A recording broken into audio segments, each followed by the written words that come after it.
Bom, pessoal, então, chegado ao nosso horário, então, vou dar uma pequena mensagem do livro Caminho Seguro, e aí vou pedir que a Celonie faça a abertura, a oração de abertura para nós. Hoje eu estou incumbido de coordenar a atividade, o seu marido me pediu, diz que ele está em plena recuperação, graças a Deus, está firme e forte aí, nosso coordenador está se recuperando da denguezinha, mas aí é coisa pouca, logo já está bem bom. Então, eu vou dar a mensagem, e o título da mensagem é Coração que Ama. Com Deus, tudo é melhor. Quando você está com Deus, a paciência perde os limites. A vontade de praticar o bem aumenta, a alegria se intensifica. A preferência pelos ambientes sadios cresce. A saúde se impõe. E tudo é mais belo e festivo. Vá ao encontro de Deus. Procure-o, mas não vai encontrá-lo em um determinado local.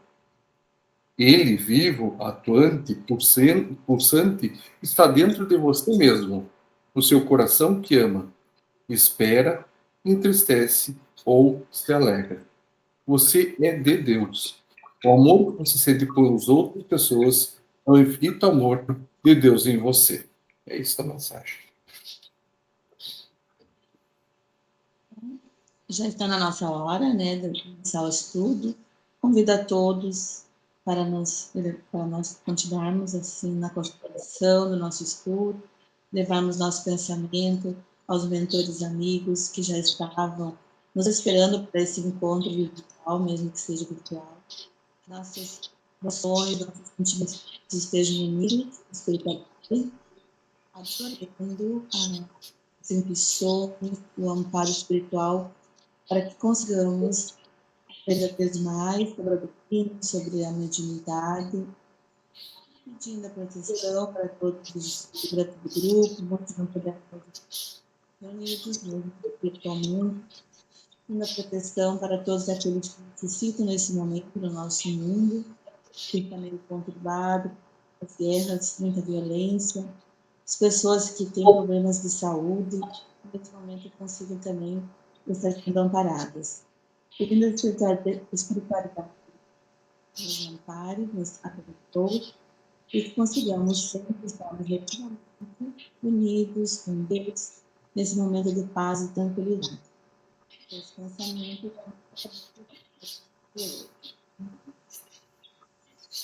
vai ser cheio. Todo mundo já se encontrou, pessoal? É o capítulo 5 da parte 2 do livro dos médiuns.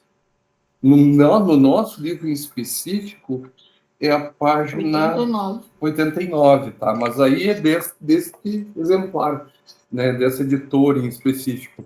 Mas aí acho que todo mundo vai se encontrar. Na verdade, a gente está seguindo a sequência, né? A gente, na semana passada, a gente leu sobre as manifestações físicas, né? E no capítulo anterior, no capítulo 3, a gente viu sobre as manifestações inteligentes. Então, Kardec está começando a conseguir.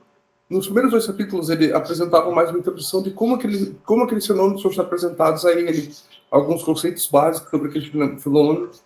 Aí, então, ele começou gradativamente a explicar eles, né? Primeiro explicando o que seriam as manifestações inteligentes no capítulo 3, depois as manifestações físicas, e agora a gente vai falar sobre as manifestações espontâneas.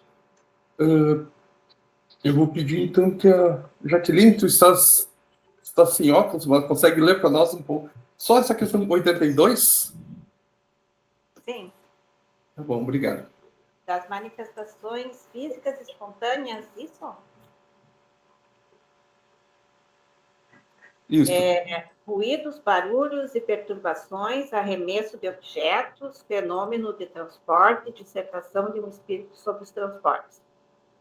82. São provocados os fenômenos de que acabamos de falar. Sucede, porém, às vezes, produzirem-se espontaneamente, sem intervenção da vontade, até mesmo contra a vontade, pois que frequentemente se tornam muito importunos. Além disso, para excluir a suposição de que possam ser efeitos de imaginação sobreexcitada pelas ideias espíritas, há circunstância de que se produzem entre pessoas que nunca ouviram falar disso exatamente quando menos por semelhante coisa esperada. Tais fenômenos a que se poderia dar o nome de espiritismo prático natural são muito importantes por não permitirem a suspeita da conivência. Por isso mesmo, recomendamos às pessoas que se ocupam com os fatos espíritas que registrem todos os desse gênero, que eles cheguem ao conhecimento, mas, sobretudo, que eles verifiquem cuidadosamente a realidade mediante pormenorizado estudo das circunstâncias, a fim de adquirirem a certeza de que não são joguetes de uma ilusão ou de uma mistificação. Então, aqui, Kardec começou introduzindo, né, o tema, onde ele apresenta, então, esses fenômenos, que para a época eram muito importantes, visto que era uma forma de comprovação, mais uma forma de comprovação da atividade mediúnica, né, da interferência dos espíritos.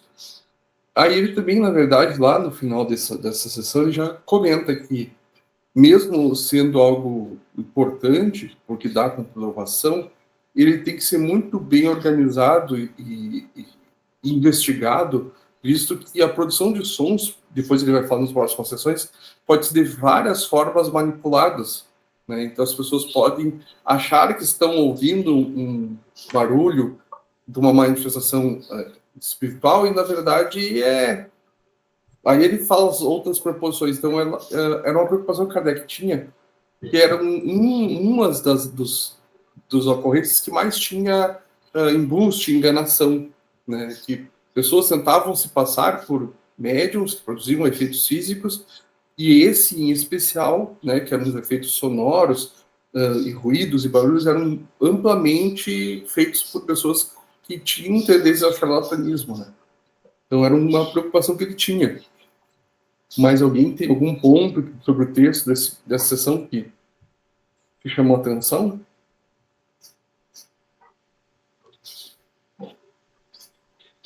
Na abordagem anterior, acho que você já falou sobre isso, era sobre os fenômenos de efeitos físicos provocados. Como bem disseste, aqueles que eram feitos em presença do público com intenção de demonstrar o fenômeno ou até de ganhar dinheiro. E certamente havia gente, como em todos os setores da vida social, que se aproveitavam disso, forjando, né? Mas aqui ele está tratando dos espontâneos, esses que ninguém provoca e muitas vezes nem espera. E a gente vê relatos, né? As pessoas se assombram. E o que chama a atenção desses fenômenos é que muitas vezes, por não saber a causa, ou mesmo por atribuir a causa, nós vamos ver isso no avançar do estudo, a forças do mal, que às vezes até pode ser espíritos mesmo que querem provocar o mal. Mas, mesmo assim, eles não são fenômenos que, para uma pessoa que entende, que possa provocar pânico.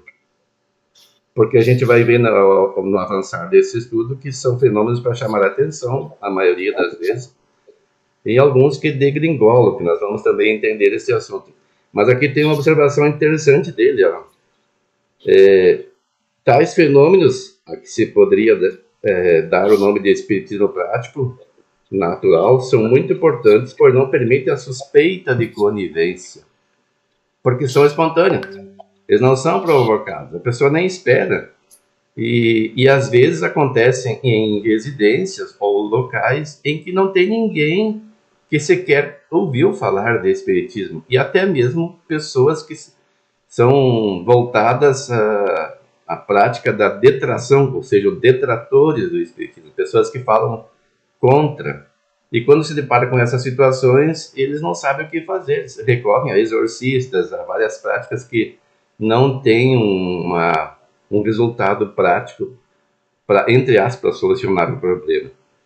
Mas daí ele também recomenda que as pessoas, nós no caso, que estamos vinculados ao movimento espírita, né, que se ocupam com os fatos, que registrem e verifiquem. E eu vejo alguns filmes, por exemplo, que falam dos fenômenos que acontecem no seio do movimento católico, e as pessoas já querem santificar as as pessoas envolvidas, geralmente são médium, e todo o cuidado que a igreja tem. Não estamos aqui nem falando em favor nem contra, mas da canonização ou do reconhecimento do que eles chamam milagre, que nós entendemos que não são milagres. Milagre seria derrogada da lei de Deus. Na verdade, é algo que as pessoas ainda não entendemos completamente. Dentro do movimento espírita, a gente entende um pouco mais como é que esses fenômenos acontecem. Mas eles mandam pessoas especialistas para verificar. E a maioria dos casos, eles descobrem que há fraude, ou equívoco. Às vezes não é intencional. As pessoas se equivocam. Nós vamos ver aqui que tem várias causas dos chamados fenômenos que são naturais. Então, basta as pessoas tomarem cuidado. E eu vou pedir permissão para compartilhar com vocês aqui. Está nesse mesmo livro nosso. Nós vamos ver logo adiante, do livro dos médiuns, que fala um alerta de Erasto. Vamos ver. O que diz esse alerta do Erasto? Diz assim, na dúvida, vocês estão vendo aí? Ou não? Estão ouvindo? Tá bem miudinho, mas tá na tela. Tá. Sim. Tá. Diz aqui, na dúvida, vou aumentar um pouquinho a letra aqui. Na dúvida, abstente, diz um dos vossos velhos provérbios. Não admitais, portanto, senão o que seja aos vossos olhos de manifesta evidência. Desde que uma opinião nova venha a ser expendida, por pouco que vos pareça duvidosa, fazei-a passar pelo crisol da razão e da lógica, e rejeitai desassombradamente o que a razão e o bom senso reprovarem. Melhor é repelir 10 verdades do que admitir uma única falsidade, uma só teoria errônea. O que Erasto está dizendo aí? Que nós vamos nos deparar muito com essas questões. E mesmo dentro da nossa própria casa, nós vamos nos deparar, às vezes, com o que a gente pode, num primeiro momento, achar que é um fenômeno de manifestação física dos espíritos. Mas se formos verificar com cuidado, vamos ver que não. Isso a gente não vai avançar agora, porque com o nosso avançar aqui do estudo, nós vamos compreender melhor esta situação. Então, nós devemos sempre lembrar. E isso vale também para as obras que são ditas. Eu sempre repito isso aqui. Publica-se um livro. É uma obra mediúnica. E cita um determinado espírito já conhecido ou não. E as pessoas, a maioria tem a tendência de olhar, é uma obra psicografada, dar crédito de imediato. É muito perigoso. É preciso ter um conhecimento mais aprofundado da doutrina espírita para analisar. Porque essa orientação do Erasto é muito utilizado aqui na Ferges e é, inclusive, orientado àqueles que fazem a análise das obras antes da nossa federação aqui adotar e colocar na livraria das Casas Federadas do Rio Grande do Sul através dela. Infelizmente, tem casas que não tomam esse cuidado e acabam colocando qualquer obra lá simplesmente porque é dito que é mediúnica. E aí corre esse grande risco. Isso já é um paralelo, mas também serve para nós esse alerta do Erasto. Aqui nós estamos tratando dos fenômenos de efeitos físicos agora espontâneos, que também são um paralelo a essa questão. Nós sempre temos que tomar cuidado, porque é muito fácil cair no fanatismo ou na excitação das ideias. O próprio Divaldo diz que ele às vezes tem que tomar cuidado, porque a pessoa se entusiasma, né? Quando ele fala do Sai Baba, que já desencarnou, quando ele ouviu falar dele no começo, ele meio que ficou em dúvida, mas depois começou a ver relatos de pessoas sérias e algumas provas, e ele tomava cuidado para não ficar com a imaginação sobreexcitada, porque nós temos essa tendência. Quando alguém assim se destaca, a gente tem a endeusar a pessoa, acreditar que é um santo ou coisa parecida.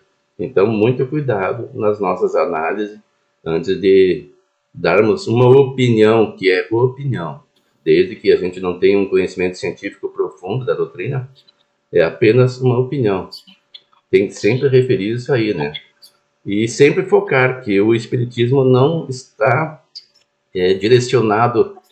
Isso foi apenas um fenômeno para chamar atenção. Não está direcionado ao fenômeno em si, mas à moral cristã. Por isso temos o Evangelho segundo o Espiritismo, que foca na moral cristã, nas máximas do Cristo, que são inquestionáveis e não há controvérsia dentro das religiões cristãs. Obrigado, Wilson, pela contribuição. Para a gente dar continuidade, então, eu vou pedir para a Eliane e o esposo lerem 83 e 84. Pode ler? Sim. Ruídos, barulhos e perturbações. De todas as manifestações espíritas, as mais comuns e mais frequentes são os ruídos e as pancadas. É principalmente sob esse aspecto que se deve ter o maior cuidado quanto à ilusão, porque existe uma infinidade de causas naturais que podem produzi-lo. O vento que assobia ou que agita um objeto, um corpo que se move por si mesmo sem que ninguém perceba, um efeito acústico, um animal oculto, um inseto e assim por diante. Até mesmo brincadeiras de mau gosto.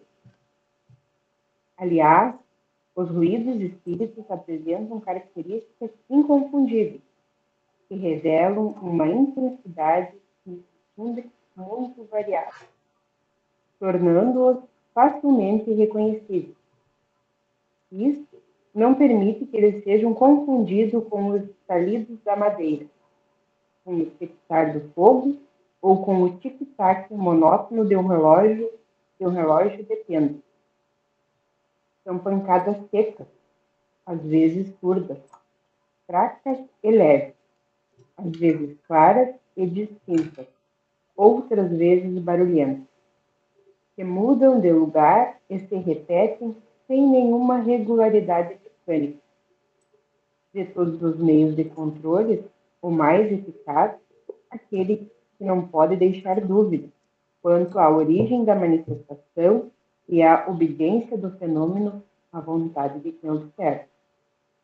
Se as pancadas forem ouvidas no lugar que indicarmos, se responderem ao nosso pensamento pelo de batida solicitada, aumentando ou diminuindo a sua intensidade, é preciso reconhecer nos fenômenos uma causa inteligente, embora a falta de obediência nem sempre constitua uma prova em contrário. Então, todo cuidado é pouco, né? A gente tem que ver se não é alguma coisa, até um animal, e achar que isso é uma manifestação. Né? Eu acho que tem um fundo mais inteligente, assim, mais de responder a um pensamento, eu entender.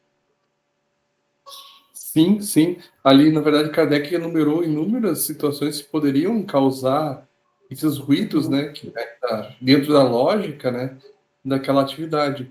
E aí, ainda assim, ainda relata, né, que esses ruídos têm, além de terem características próprias, em alguns momentos eles respondem o que um barulho natural ou produzido de alguma forma espontânea controlada, né, um animal, um vento, não teria essa capacidade de se manifestar dentro de alguns parâmetros pré-condicionados pela equipe, né?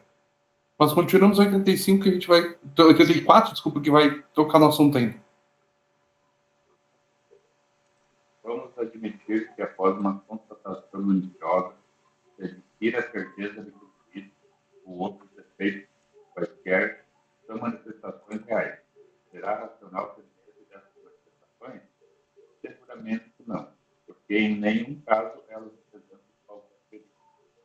Apenas as pessoas que acreditam que essas manifestações são obras do diabo podem ser afetadas de modo superficial, como acontece com as crianças a quem atemorizamos, com o lobisomem ou com o bicho-papão. É preciso convir que, em certas circunstâncias, essas manifestações adquirem proporções desagradáveis, tanto pelo fato em si, quanto pela repetição, o que acontece. Pois, por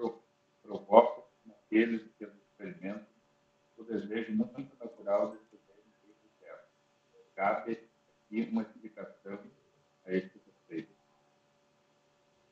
Quando impõe o medo, né, como até um ponto de história, né, que ele falou ali, já se causa um medo na pessoa, uma tensão, né, e a pessoa já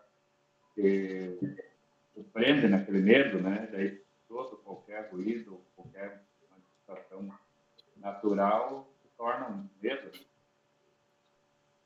Deu para entender? Imagina uma situação, né? Tu tá numa mesa junto das pessoas, né? Vibrando, pensando, e momentaneamente começa né, ter ruídos assim estranhos. Obviamente, no primeiro momento, todo mundo se assusta, mas é uma preocupação que Kardec já dizia que não basta, não precisa se preocupar, é uma coisa que não vai gerar dano, que mesmo o barulho sendo um pouco incômodo, alto ou perturbador em relação ao próprio volume do ruído produzido, a importância que a gente entenda que isso aí é um fenômeno que não demonstra nenhum perigo iminente,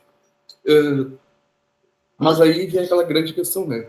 Kardec estava preocupado que se nós, de alguma forma, nos preocupássemos, nos espantássemos, demonstrasse algo que nos tirasse a razão, poderíamos nós, de alguma forma, aceitar algum engano, né? Então o Kardec está dizendo, olha, continua, né, paciente, calma, não se desespere, não se preocupe, isso ainda é um processo natural, entendível, né, exatamente para tu não perder a razão, a preocupação em compreender que aquilo realmente pode ou não ser uma atividade mediúnica, né. Ainda é um relato da preocupação que Kardec tinha desses fenômenos que as pessoas ouviam, alguns acreditavam, endeusavam, ou caíam em busca, ou algumas pessoas se beneficiavam ou acreditavam ser algo, né, de espíritos inferiores, seja lá o nome que as pessoas da época, ou até hoje, acreditam, né, mas era uma preocupação que Kardec tinha de demonstrar que, olha, esses fenômenos existem, são interessantes ao ponto que, por serem espontâneos, atinge pessoas que muitas vezes nem acreditam e nem querem acreditar, mas que isso não representa nenhum perigo. Se isso acontecer em algum momento, que é muito pouco provável hoje em dia, a gente quase não vê relatos de atividades de efeitos físicos, né? Mas ele já relata, olha, tenha calma, né? Nada de mal pode acontecer mediante isso. Até para tu, mantendo a calma, tu continua tendo a razão do teu lado.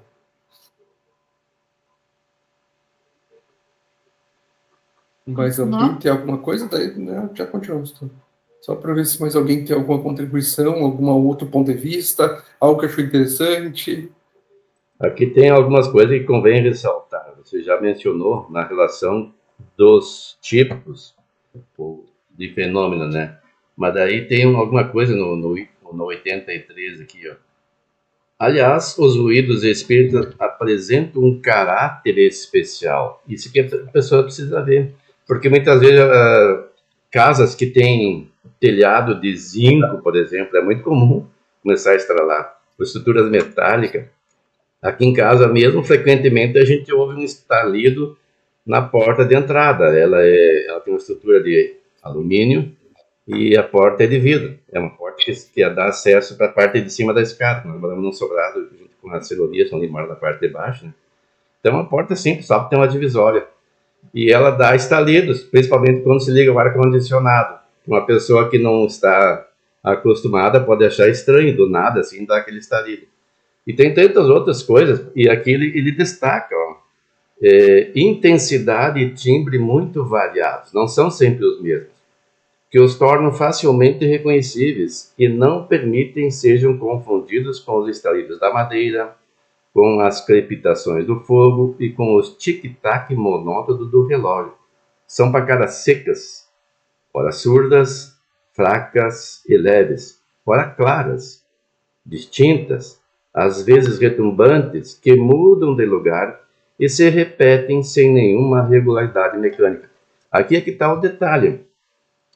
Se na casa tem um ruído que se repete e ele é sempre igual ou muito semelhante, tudo indica que é um efeito natural, físico, nada a ver com a intervenção espírita.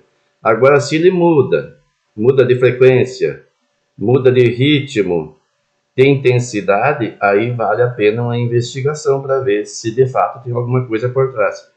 E existe uma técnica, por exemplo, que as irmãs Fox utilizaram, né? Fazer a pergunta: se é um espírito, faça tal ruído. Se tem tal intenção, faça tal ruído, ou repita tal número de ruídos ou pancadas. E aí, se for o caso, poderá ele responder dessa forma ou não. Mesmo que não responda, não quer dizer que não seja, né? Aí tem outros meios de pesquisa. E também, o Lucas falou aqui, nenhum perigo haverá nelas. Não temos que nos assustar. Tem pessoas que... Nós estamos falando aqui dos fenômenos espontâneos, que não se esperam. A pessoa está dentro de casa, qualquer coisa se assusta, achando que é um espírito. Mas qual é o problema? Qual é o problema se for um espírito? Tem gente que se assusta com pessoas encarnadas, viu? A pessoa chega atrás e dá-lhe um salto. Conheço mais de uma nesse sentido. Parece que estão sempre sobressaltadas. Não precisa. O perigo mesmo são os encarnados que nos querem fazer mal, os assaltantes, os criminosos. Mas dentro de casa vai ser meio difícil isso acontecer, né? Então, pode até dar um problema na cabeça da pessoa viver em pânico e se assustando. Então, temos que tomar cuidado com essas questões. E se a nossa casa tiver uma manifestação, ela tem algum objetivo. Nós vamos ver no avançar, nós vamos atropelar, que isso acontece. Ou o espírito quer nos chamar a atenção, ou existe uma perturbação, que aí é um caso de necessidade de um socorro, de um trabalho de desobsessão. Mas isso vamos ver mais adiante. Eu acho também que se a pessoa ouve algum barulho, algum ruído, tem que manter a calma, como disse o Lucas, porque senão a gente pode abrir brechas para espíritos brincalhões aproveitar, né? Aí a pessoa sentir mais medo ainda. Então a gente não pode também demonstrar medo. Muito obrigado pela contribuição. Aproveitar que a Silane tocou no assunto e já vou convidá-la para ler, então, 85, perdão. Dissemos atrás que as manifestações físicas têm por fim chamar-nos a atenção para alguma coisa e convencer-nos da presença de uma força superior ao homem. Também dissemos que os espíritos elevados não se ocupam com esta ordem de manifestações, que se servem dos espíritos inferiores para produzi-las, como nos utilizamos dos nossos serviçais para os trabalhos pesados, e isso com o fim que vamos indicar.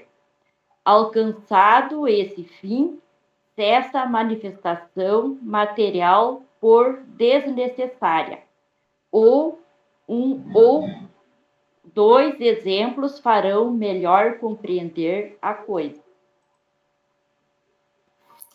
Aqui ele volta a tocar no assunto, né, que realmente quem faz esses trabalhos mais grosseiros junto à matéria, assim como ele já tinha relatado das mesas girantes, não são necessariamente espíritos superiores.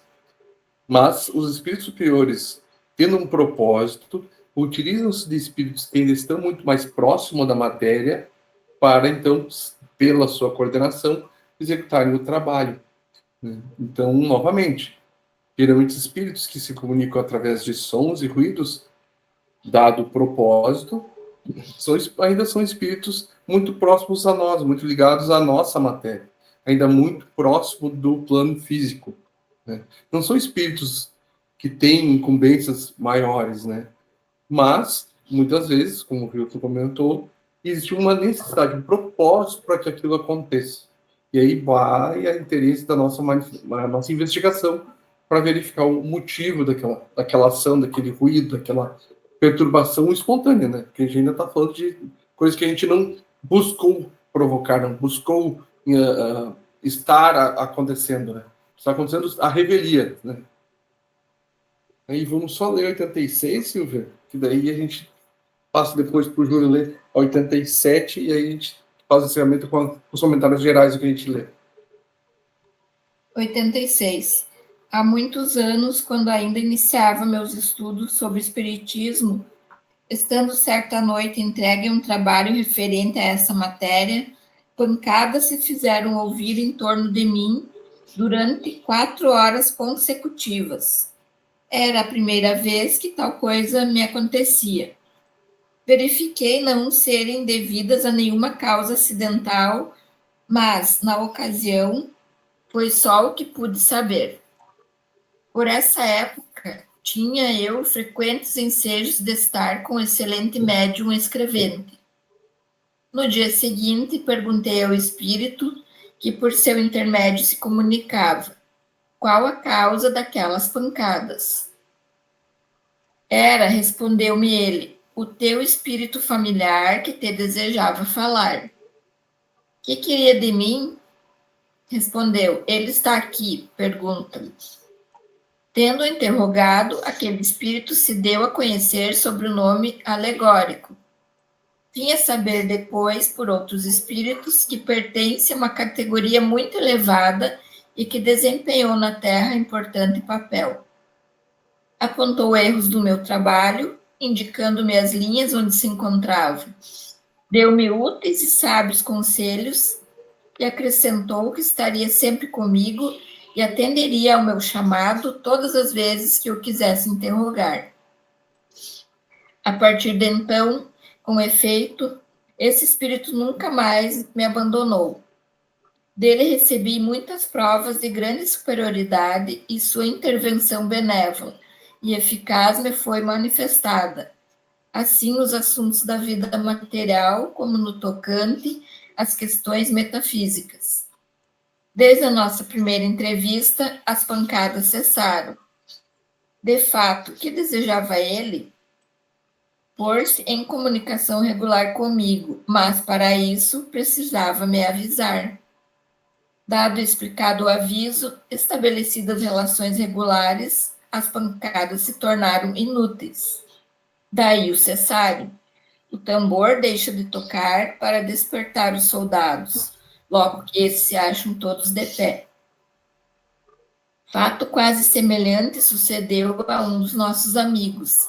Havia algum tempo no seu quarto se ouviam ruídos diversos, que já se iam tornando fatigantes. Apresentando-lhe ocasião de interrogar o espírito do seu pai, por um médium escrevente, soube o que queria dele, fez o que foi recomendado e daí em diante nada mais ouviu. Deve-se notar que as manifestações desse gênero são mais raras para as pessoas que dispõem de meio regular e fácil de comunicação com os espíritos, e isso se concebe. Daqui, Kardec propôs 2 relatos, inclusive esse primeiro relato do erro que ele estava cometendo ao fazer o processo científico da codificação, está presente num filme chamado Allan Kardec, e ele relata bem essa cena dele investigando. É bem interessante que eu lembrei da cena, assim, dele no escritório, escrevendo, e aqueles barulhos, né, importunando ele. E ele revirando todo o escritório, tentando procurar onde é que surgia aquele ruído, né? Claro, ele exatamente tentando se precaver de qualquer enganação, né? E aí ele é o relato também que tem aqui, né? Kardec, ao ouvir aquelas manifestações, ele começou a tentar investigar o motivo daquilo, e aí logo, quando ele teve a oportunidade, através de um médium escrevente, encontrar as respostas que, na verdade, naquele momento, ele estava em algum momento cometendo erros dentro da visura daquele conhecimento que ele estava produzindo. Ele estava, de alguma forma, ou viciosamente imputando um erro, aceitando uma falácia, algo incorreto, que ia propagar, né? Se aquilo mantivesse na obra, seria estudado e aceito, né? Então, os espíritos já estavam tentando ajudar ele a organizar, não só passivamente, mas também ativamente tentando, pelo menos, redimir alguns erros pessoais de Kardec. E aí, outro ponto ali que ele relata são aquela manifestação desse outro senhor, e o espírito, na verdade, desse pai, que não tinha ainda condições de fazer uma comunicação pelas pessoas, para aqueles que ali estavam presentes na família, provavelmente não teriam médiums tendo essa capacidade, mas minimamente conseguiam produzir esse efeito físico. Então, aquele relato que geralmente os efeitos físicos eles acontecem, visto que não há uma disposição de médiums que tenham outras habilidades mais mais bem preparadas. E aí vem uma questão que vai ao encontro nosso, né? Visto que hoje nós estudamos mais, nos preparamos mais, lemos mais, estudamos mais, cremos mais, não é por necessário ser efeitos físicos, nós já nos preparamos para exercer atividades mediúnicas mais úteis, mais práticas, né? Então, esse encontro vem da não mais tanta necessidade de ser efeitos físicos, mas pode dizer assim, mais críveis para aqueles que têm dúvida, que não creem, né? Hoje é muito mais uma questão intelectual, muito mais... ainda tem, quem trabalha no mediúnico ainda tem as sensações, as atividades. A gente, quando está na atividade mediúnica, a gente tem as sensações, tanto aquele que dá passagem quanto aqueles que são médiuns de apoio, eles sentem muitas vezes sensações daquela comunicação. Então, não é mais tão necessário aquela questão física, grosseira de antigamente. Não que não possa acontecer. E se acontecer, investiga-se a utilidade e a veracidade. Mas, visto o nosso preparo como espíritas, né, ele está cada vez menos comum na sociedade. Antes nós vemos 87, mais um comentário, porque aqui tem uns relatos bem interessantes, bem legais, assim. Até que foi bem generoso nessa contribuição, porque é uma coisa pessoal dele que ele presenciou, né? Aqui tem umas coisas interessantes. Kardec, por exemplo, já trabalhava na codificação. E mesmo assim ele foi alertado por um espírito através de ruído. Mas ele coloca logo abaixo desse parágrafo: o tambor deixa de tocar para despertar os soldados, logo que estes se acham todos de pé. Desde então não aconteceram mais as pancadas, porque daí ele descobriu que ele podia fazer as interrogações e ser alertado através da psicografia de um médium. Ele relata aqui, no caso de um amigo dele, que ouvia ruídos no quarto. E me chamou a atenção, assim, apresentando-lhe a ocasião de interrogar o espírito de seu pai, por um médium escrevente, sobre o que queriam dele. Queriam não é queria. Então eu fiquei pensando, então talvez nem fosse o pai dele, fossem outros espíritos. Fez o que foi recomendado e daí em diante nada mais ouviu. Então é interessante porque às vezes o espírito não tem nem condições, às vezes, de transmitir o que ele quer, mas um espírito familiar pode, porque ele está observando. Nós nunca estamos sozinhos. Paulo de Tarso diz que nós temos sempre uma nuvem de testemunhas. E tanto pessoas amigas, como espíritos familiares, como alguns que querem nos prejudicar ou nos chamar a atenção para algum fato. E às vezes, as respostas que nós queremos vêm por um espírito familiar. Aquele que está mais próximo, que tem melhores condições de se comunicar conosco e que até entende o nosso linguajar. Pode ser até um espírito de outro país que não fala a nossa língua e terá dificuldade de transmitir para nós o seu pensamento. Porque nós sabemos que os espíritos, alguns, não todos, mas os mais elevados pelo menos, se comunicam pelo pensamento, sem necessidade de verbalização. E nós traduzimos conforme o nosso entendimento. Mas há casos, como este, deduzo eu, salvo engano, porque não sei como é que está na obra traduzida que vocês têm aí. A minha é do Guilom. Diz assim, que queriam dele. Então, era mais de um, né? Podia estar ou não o seu pai incluído nos causadores desse fenômeno.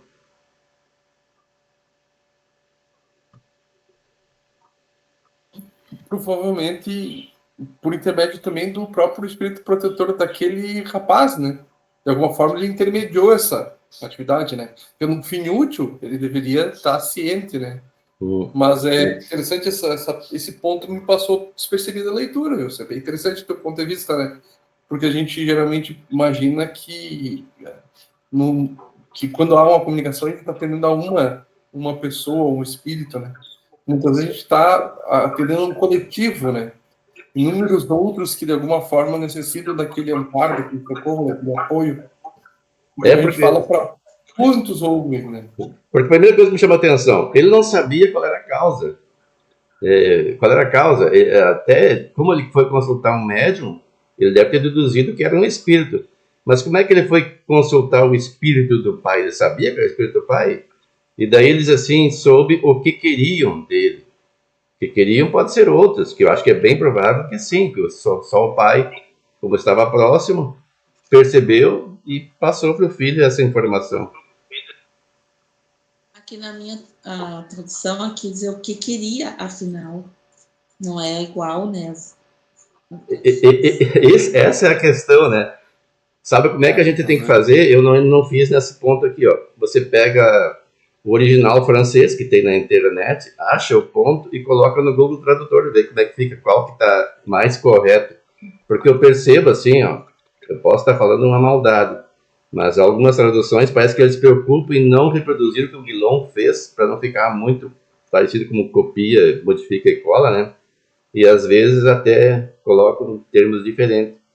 Mas essa aqui é uma tradução, entre outras, né, que a federação adota. E se nós formos entrar no site da FEB, tá essa do Guilhom. Tá lá em PDF. É essa que eu estou usando nas minhas edições do vídeo aí.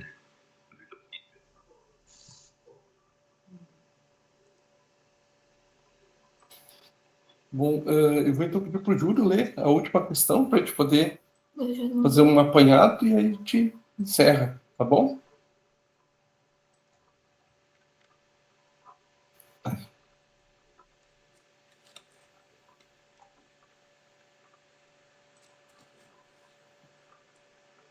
As 87.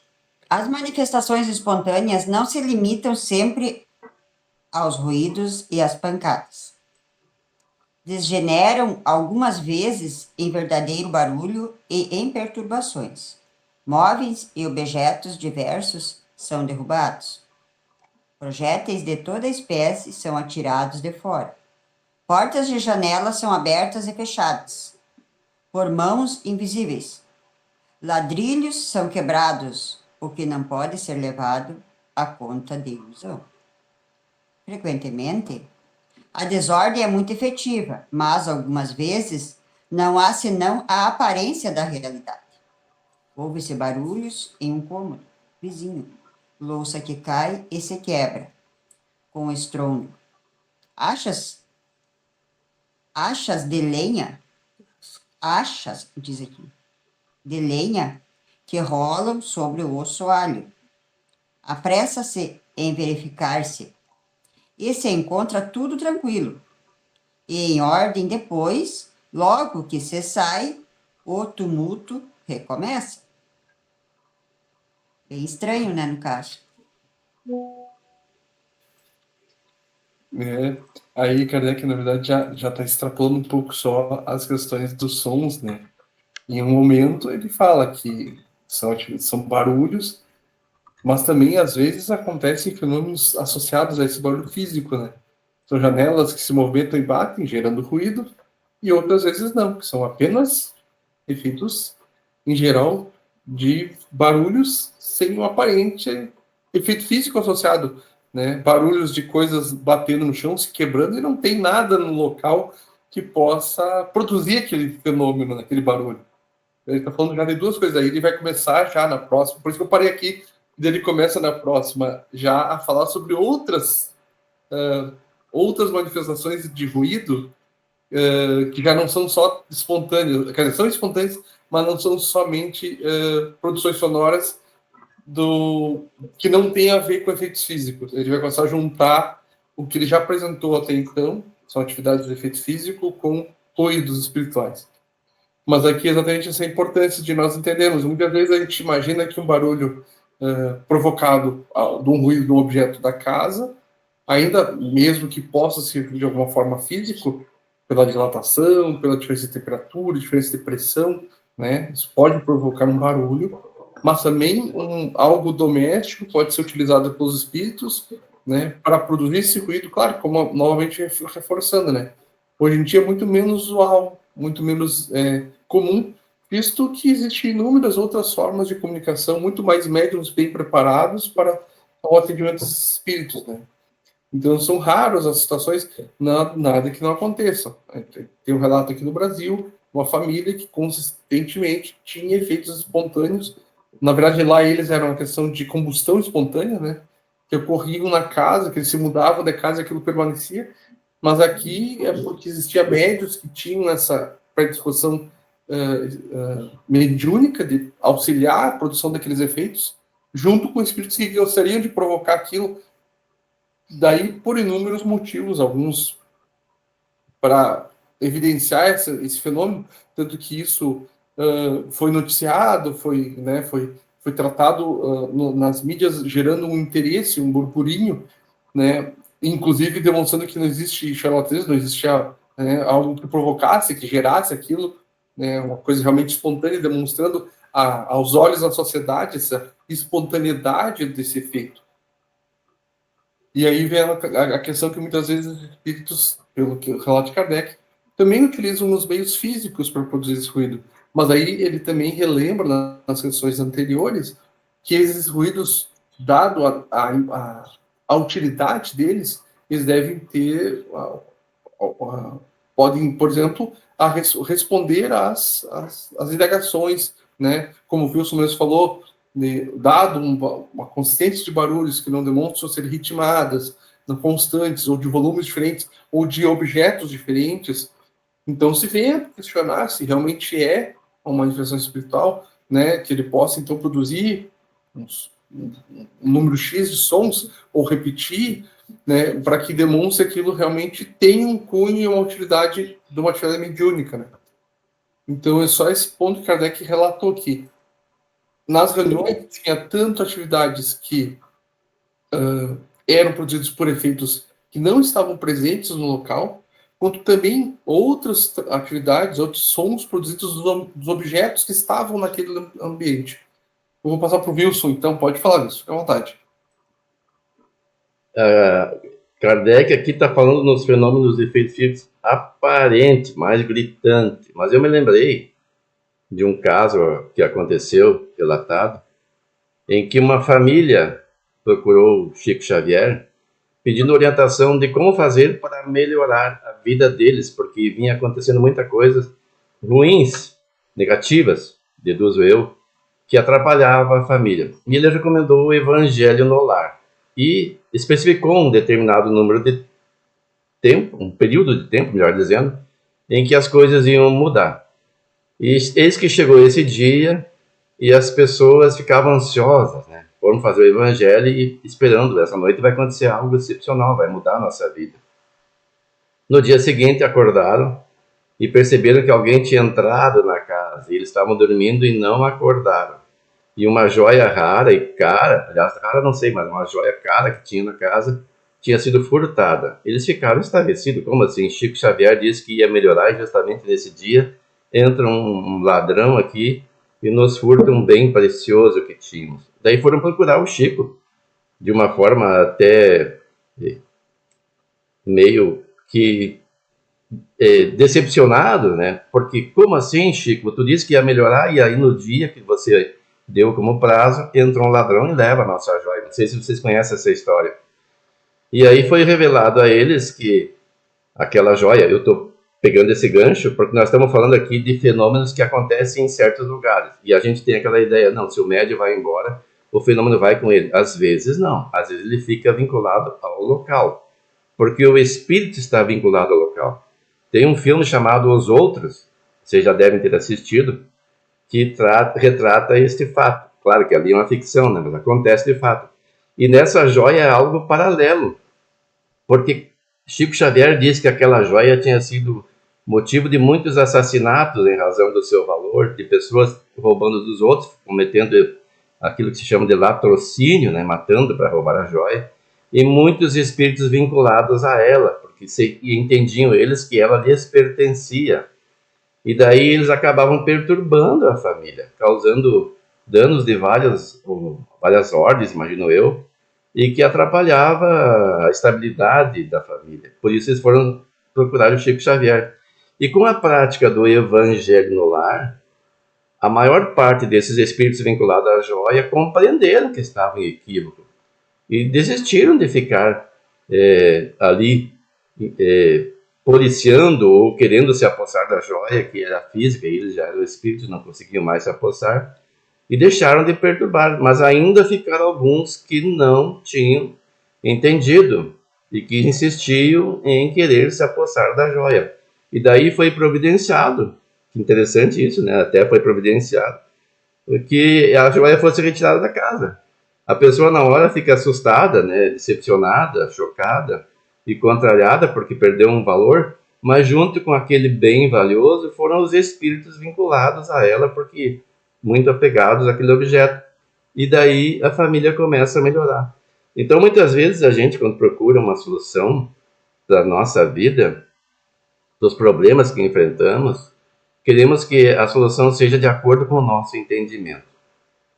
Primeiro, a gente não se lembra que estamos no mundo de provas e expiações. E aqui Jesus já disse, né? No mundo tereis aflições, mas complementou: tende bom ânimo, eu venci o mundo. Jesus estava dizendo que aquele que segue o seu evangelho, que entende a sua filosofia de vida, com bom ânimo vai superar. E mesmo diante das decepções, elas são motivos para que nós avancemos, que aprendamos com elas e não desanimemos. Ontem, como é que é o nome da palestrante? A Ângela. A Ângela falou, né, sobre os desafios que são, né? A diversidade muitas vezes é um desafio. E mesmo esses de fenômenos de efeito físico podem ser desafios para que nós cresçamos. E não nos assustemos jamais.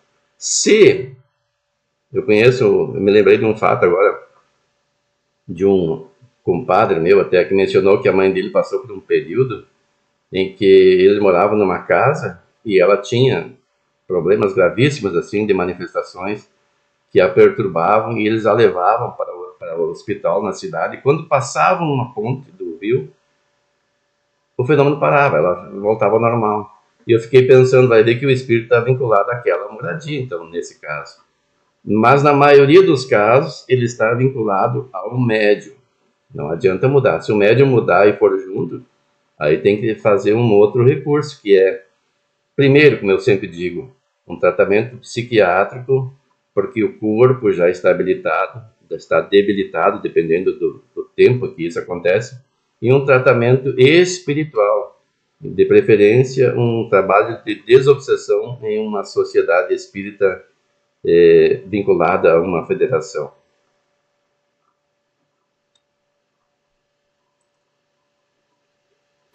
Silane, se quer levantar a mão, tem algo a contribuir conosco? É só um comentário rapidinho.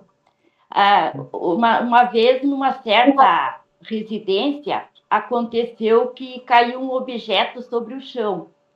E aí, logo depois de alguns dias, o espírito que tinha derrubado aquele objeto se comunicou. Aí ele disse que aquele objeto ele tinha derrubado no chão porque ele queria chamar a atenção da família que ele estava ali. Então, é um comentário rapidinho. Não, isso realmente é uma forma que eles conseguem, de alguma forma, utilizar, né, para poder demonstrar sua colocação, onde que ele se encontra aquele ambiente.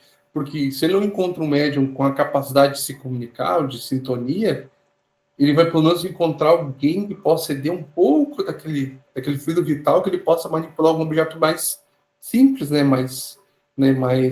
menos denso, mais fácil de manipular. Mesmo assim, ainda deve ser um esforço médico para ele, mas é uma forma que ele tem de se demonstrar. Pode falar assim. Eu vou contar uma que aconteceu comigo também. Um dia o Lucas foi no Mediúnico, lá no Fé Esperança. Eu lembrei. E daí eu fui com o Felipe, ele era pequeno, acho que tinha uns 7 anos, estava esperando lá. E já tinha ido todo mundo embora, e eu fiquei lá na frente esperando, a luz estava apagada, e lá para trás eu não olhei. E fiquei uns 15 minutos lá e nada do Lucas aparecer. Quando eu vi, deu um barulhão dentro do carro, como se alguém tivesse pego uma madeira e arrastado por dentro. Olhei em roda, não tinha nada, não tinha nenhum bicho, não tinha coisa nenhuma. O Felipe estava dormindo. Era um espírito me avisando, vai embora, que não tem ninguém. Daí eu fiz a volta, olhei, estava tudo apagado, vim embora. Ele estava na esquina aqui de casa, esperando, já fazia um tempão. E eu lá, parada, esperando ele. Estava me avisando, vai para casa, que ele não está aí. Daí vim para casa. Sem falar Sem falar do risco, você parada sozinha ali, né? Fiquei um tempão lá e levei baita de um susto, porque aquele barulho era muito esquisito, não tinha como fazer aquilo dentro do carro. Como se alguém pegasse uma madeirinha e arrastasse, que nem no portão as crianças fazem, né? Nas grades, assim, bem esquisito. Jaqueline, por favor. Bom, eu quero só colocar dúvidas que eu tenho, assim, agora o Wilson falou sobre as questões psiquiátricas, assim, né? Eu fiquei pensando como que isso se distingue, assim, a gente sabe que tem doenças mentais que causam alucinações, né? Então, eu vi aqui, eu sou curiosa, fui mexendo, acho que vai ser falado sobre isso, talvez até, mas eu gostaria de entender melhor isso, assim, como é que a ciência eu sei como é que vê, né? E acredito que a ciência, muitos médicos, talvez poucos, aceitem essa questão do espiritismo, né, da mediunidade e tal. Mas como que o espiritismo encara isso? Pelo que o Wilson falou ali, é importante que se trate o corpo também, né? Então, eu fiquei, assim, em dúvida e gostaria de, se não hoje, que não dá mais tempo, isso sempre vem aqui. Não sei se eu sou, de repente, alguém me cutuca aqui, né? Mas sempre vem isso. Eu sei que eu faço meio que o advogado do diabo aqui, mas para mim é importante isso, porque eu estou aqui para isso, para entender isso. Jaqueline, se me permite, só um minutinho.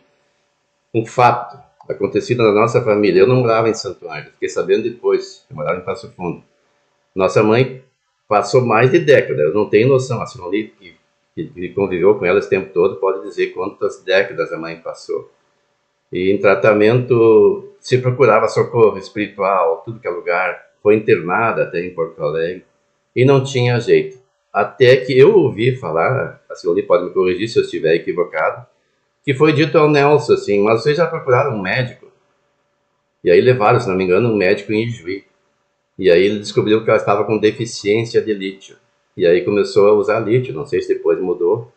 E daí houve uma melhora assim de 90%. Ela tinha suas idiosincrasias, mas conviveu daí em diante perfeitamente normal com as pessoas, interagindo de uma forma que até então era bem difícil. E eu conheço o Paulo Afonso Bedardi de Passo Fundo, era presidente na época, não sei se ainda é, do Dias da Cruz, e ele me disse que a primeira orientação que eles davam lá quando alguém vinha era procura médica para fortalecer o corpo nos casos de obsessão prolongada, não nos casos iniciais, que é fascinação, não que é obsessão simples, né? Fascinação já é mais grave. Mas no caso de obsessão simples, uma simples, não que seja simples, mas um trabalho de desobsessão funciona. Um caso mais grave de fascinação, subjugação, aí o corpo já sofre as consequências, que é o que eu acredito que acontecia com a nossa mãe. Aí precisa a intervenção médica juntamente com a intervenção espiritual. Tá correto. Ela, mais ou menos, quase 50 anos ela sofreu, assim. Só que ela ia no SUS, assim, não tinha um acompanhamento mais sério, assim, conseguido. Então, ela ia, tomava o remédio, melhorava, parava de tomar, daí vinha de novo os problemas psicológicos. Todo ano. E daí ela relacionava com certas datas, mas era só porque ela não estava tomando remédio. Porque a gente tem problemas físicos que daí pode dar abertura para vir problemas espirituais. Porque às vezes tem geneticamente também. Eu também já sofri, depois, mais tarde, com problemas assim, que eu precisei tomar remédio para ajudar. Porque aí a gente fica frágil e pensa bobagem e tem abertura para as perturbações, né? Virem nos atacar.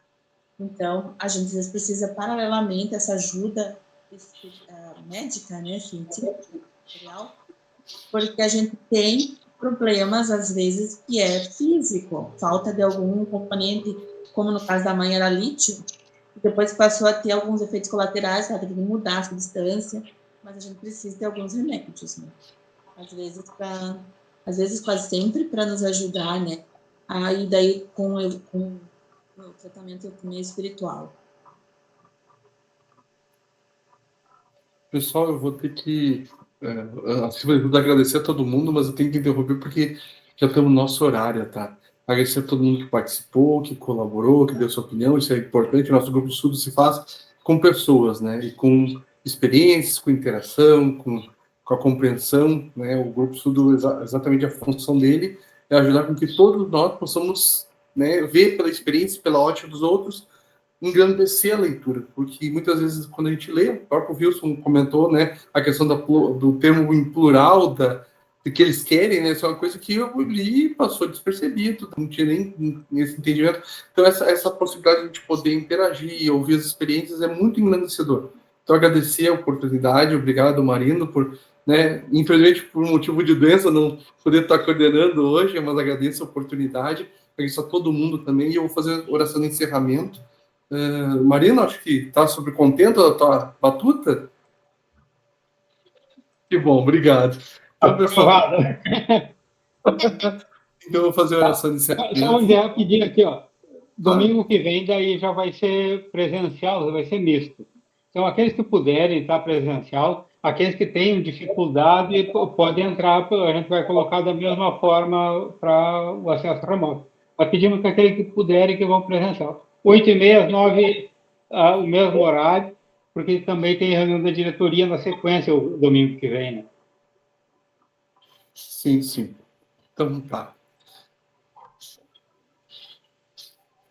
Então, vamos novamente agradecer a Deus, ao amigo e mestre Jesus, pela oportunidade de estarmos aqui reunidos, compreendendo um pouco mais sobre a mediunidade, tão útil tarefa que todos nós há de um dia exercer, para que possamos consolar, amparar, praticar o amor verdadeiro com aqueles irmãos que muitas vezes necessitam de nós.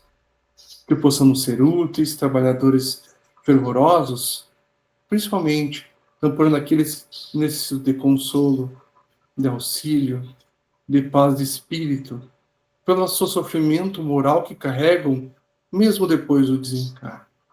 Então, Jesus, que possamos ser tua ferramenta de trabalho, sermos auxiliadores do teu bem para a humanidade, pois muito já foi nos ofertado, muito já nos foi dado, possamos então partilhar o pão divino, em teu nome, aqueles que têm sede e fome de justiça.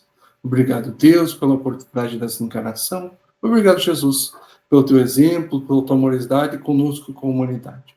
Que possamos servir também ao teu propósito, hoje e sempre, que assim seja. Assim seja. Então, pessoal, muito obrigado. Um bom domingo, um bom descanso, aproveitem bem. E é isso. Melhoras. Bom domingo a Até todos. domingo. Domingo.